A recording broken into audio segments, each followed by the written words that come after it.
What's up, Navigating Academia family? This is Dr. J. Phoenix Singh, here to be able to answer several valued viewers' questions today related to all sorts of random things. So my sincerest thanks to Tyrone for asking these questions.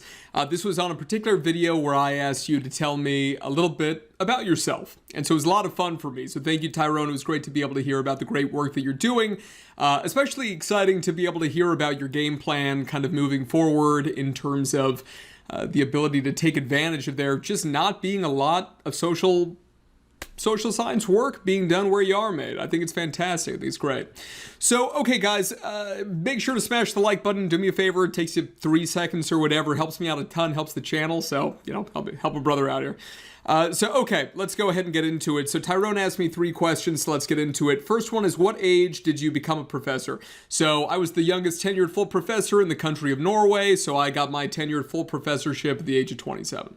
So that's one. Okay, this one, the third one's my favorite, so I'm going to come back to it, okay? Next one is, or actually the fourth one, how did you know you wanted to be an academic versus a practitioner? Okay, literally never wanted to be an academic in my entire life. Only wanted to be a practitioner. First thing that I realized is that started doing clinical work and realized that I bring it home. What do I mean by that? I was working with very severe and pervasive cases of obsessive compulsive disorder, and it was a straight up behavioral program, no CBT or anything like that, straight up behavioral. It was exposure and response prevention up in Boston. Oh my God, it was brutal. It was absolutely brutal working with clients. And what I mean by that is that, I got close to the clients in terms of thinking about them outside of work and these things, because I wanted to make sure that they were all right, because these were very severe cases. And it was definitely one of these things where I'm like, if I'm working with my target population, which is kiddos, I can only imagine that I'm going to be worried about those kids even more than I'm worried about these adults that I'm working with right now. I'm a very family-oriented person, Tyrone, and so because of that, for me, I was like, I gotta distance myself a little bit from this. The true story is that I went to Oxford to be able to do a master's, fell in love with the wrong person, and while I was dating her, literally decided to just stay for the doctorate as well, because I was supposed to go to my dream doctoral program, which was back in the United States at University of Minnesota, which had my 2 heroes there. And instead, I just stayed around for the girl because I was 21 and super stupid. And then everything else happened since then has been really amazing for me. So in academia. So it's one of these things where shit happens, God honors it. I made that up on the spot. Sounds pretty good to me, Tyrone, and I find that to be exceptionally true, too. So, you never know what happens in your life. Everybody's been young and dumb. Every guy has been young and dumb and dated somebody that he shouldn't have dated, and then, gone from there. So, that's the real reason why. And like I said, it's worked exceptionally well for me. So, that is what it is.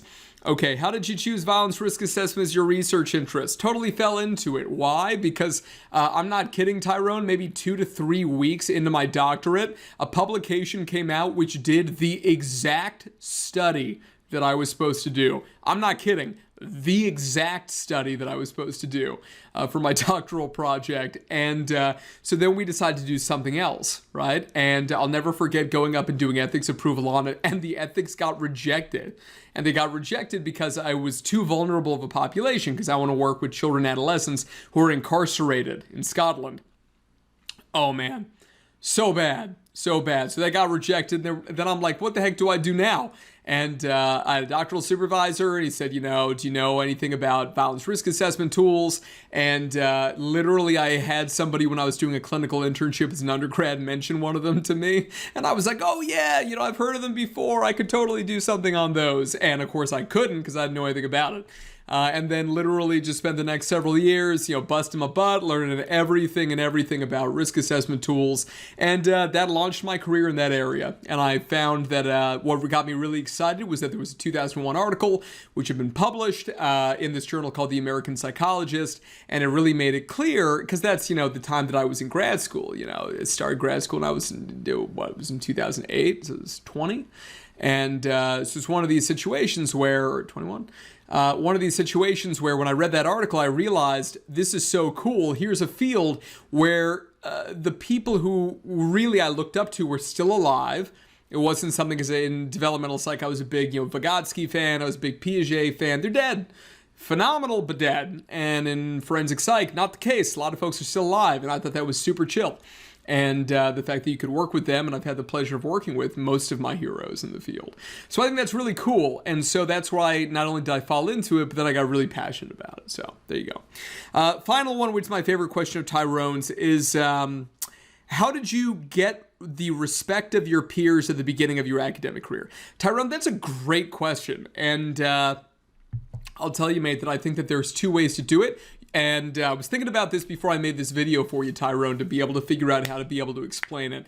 And I do have other videos on the channel where I go into it very deeply, but just briefly right now, you can be a lemming or you can be a leader. Those are your two options. Period. And both are very lonely. If you're a lemming, then basically you're just going to keep doing the research line that somebody else has set up. Other people have established the preferred methodology. You're not building new stats. You're not adopting stats from other fields. You're basically just like, for example, I have a lot of colleagues who I value very deeply in Europe, but most of their research literature, right, is essentially taking work that was done in the US or in Canada and replicating it in terms of, the same instruments translated into a different language.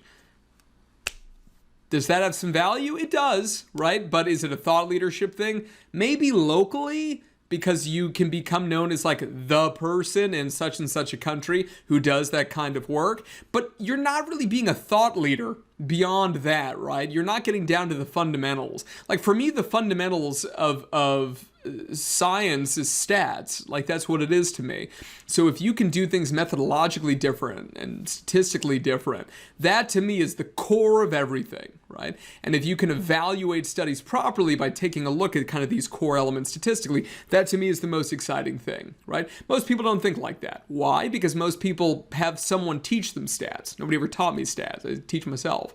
And then I became a tenured epidemiology professor doing nothing but stats, right? And who the hell would have thought that? Because I don't like math, right? Which is just like, how the heck did I even fall into this thing, man? But it is what it is. So that's choice number one, is be a lemming. Just figure out what's really hot in the field right now, what's popular, what's the methodology that gets explored, and then literally just come up with confirmatory stuff.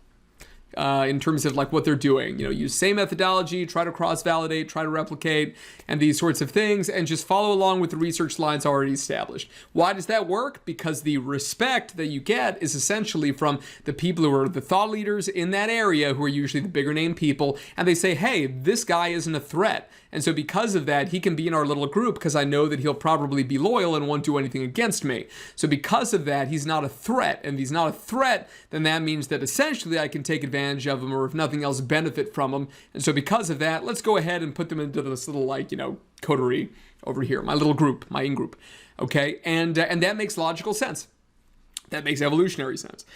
So that would be number one, is be a lemming. Number two is be a leader. Being a leader is even more lonely because if you're being a leader, basically you're just totally striking out on your own, and you may publish some stuff that is unintentionally provocative, even though it needs to be methodologically rigorous. If it's provocative, you can't have something that's just kind of provocative for the sake of being provocative. That's a really bad idea. A lot of people want to shock people for some reason, and that's really dumb. There's no reason to do that. You need to try to push things forward and progress things in your field and think about complementary fields to yours and how can we use their methodology, how can we use their theories, how can we incorporate them and test them up against the theories that are the gold standards in our field right now. You always have to question the foundations. Oftentimes what I used to teach my students is that you got to look at a table and you got all this stuff on the table, and people are so preoccupied with the stuff on the damn table, Tyrone. You got to be looking at the legs of the table. If the legs of the table are not methodologically sound, then everything on the top of the table doesn't matter at all. But everything on the top of the table can be fancy, and you've got these candelabras, and you've got these beautiful dishes, and you've got this, this silk, thing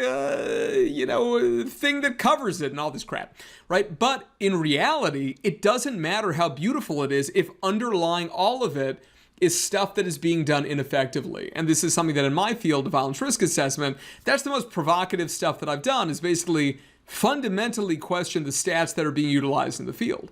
Do I think that I'm right? Of course I think I'm right. Why else would I have done it? Right? And the reason why I think that it's become so pervasive is because people are taught statistics and then don't question those stats. They just believe that it's true. And they end up publishing stuff, and it becomes this long thing of telephone where then stats are incorrectly described in methodological sections, so method sections of papers. Then other people read those when they're getting trained, and they say, I guess that's correct, and on and on and on. And then all of a sudden there's this guise of accuracy when in actuality everything is unreliable and completely inaccurate in their descriptions, right? So that for me has always been my most controversial set of contributions to the field, I would say, right? And it's lonely because some people are going to hate you, and nobody likes to be hated. That's not fun. Other people will love you, and I suppose that's nice, but you cannot overestimate your value in anything in life, let alone in a field of academia. There's an image or whatever that I saw once, Tyrone, of two mice fighting in like a metro station somewhere in like subway station somewhere in New York City, and like the mice of course are this tiny. It's this huge train station, and to me that's academia. There's a great quote as well, which is the infighting in academia is so vicious because the stakes are so low. And I do find that in a lot of niches and subfields and these things where there are these like enemies and these warring factions, it is so stupid. It is so unnecessary. The field could go so much further if everybody, played nice, shared data, shared methods, and just got along. And people aren't like that largely, and that's kind of sad because you would think in academia that people would be like that. But it's not the case.